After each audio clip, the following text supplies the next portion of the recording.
Unfortunately, we have not seen any of our anti-corruption bills have seen the light of day.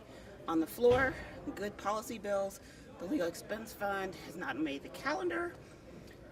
And we are continually seeing a number of bills that would suggest that there are conflicts of interest between their sponsors and the subject of the bills. Most egregious, Senate Bill 43, which we will likely see next week. With that, we'll see where we go. How serious are we really about cleaning up corruption within the Capitol? Everybody always says in the minority party, the job is defense, defense, defense. Do you guys think that you've had effective defense this year, given Governor Greitens has only signed 3 bills this late into the session?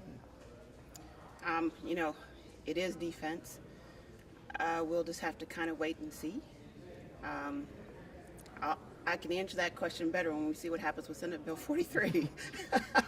Then I'll know really how effective we've been. But I think, particularly on the other side of the building, things have simply just moved very slow. And so we just haven't seen a whole lot. And unfortunately, I'm not sure that's why we were put here as a whole, but we'll kind of see where that goes. There seemed to be some indication that Senate Bill 43 might be taken up today, and then they adjourned fairly early in the afternoon with still a lot to do. Is it, you think maybe there's some, maybe if they're trying to rein in some people? Well, trust, it sent me on an emotional roller coaster for the last 2 days, actually. But there were some members that weren't here. I think there was some concern that the speaker might not have been here, and so I think it got delayed as a result of that. Had a hearing on Mona legislation this week. We have seen some Republican support for that bill over the years. Do you feel like you're getting to the point where we might see that actually move earlier in the session and get some traction? We would hope that it would. It just hasn't happened yet.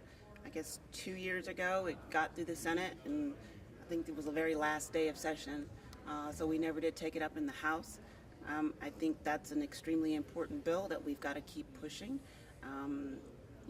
Discrimination isn't right no matter who it's against, and so we will keep pushing that so that everyone is treated fairly.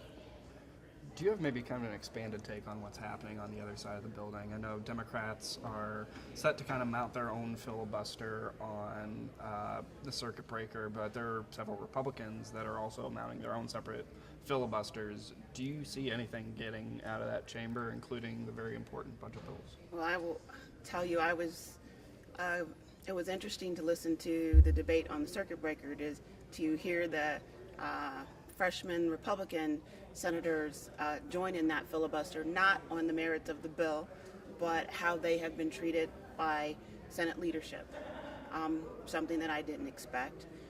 But I have talked to a number of senators who have talked about the conflicts that are going on within their caucus right now, and I think the talk around the Capitol right now is that there could very well be a special session in order to get the budget done. In regards to the Mona-related question a moment ago, do you think efforts to attach any sort of Mona-related language to SB 43 could be effective? Quite frankly, that bill is so egregious. I would hope that we would not. I will tell you there is likely going to be some Mona discussion as we discuss that bill, but that is not the bill that I want Mona attached to. I know I asked this question last week, but any conversations with the speaker about that bill from the Democratic side of the aisle? None.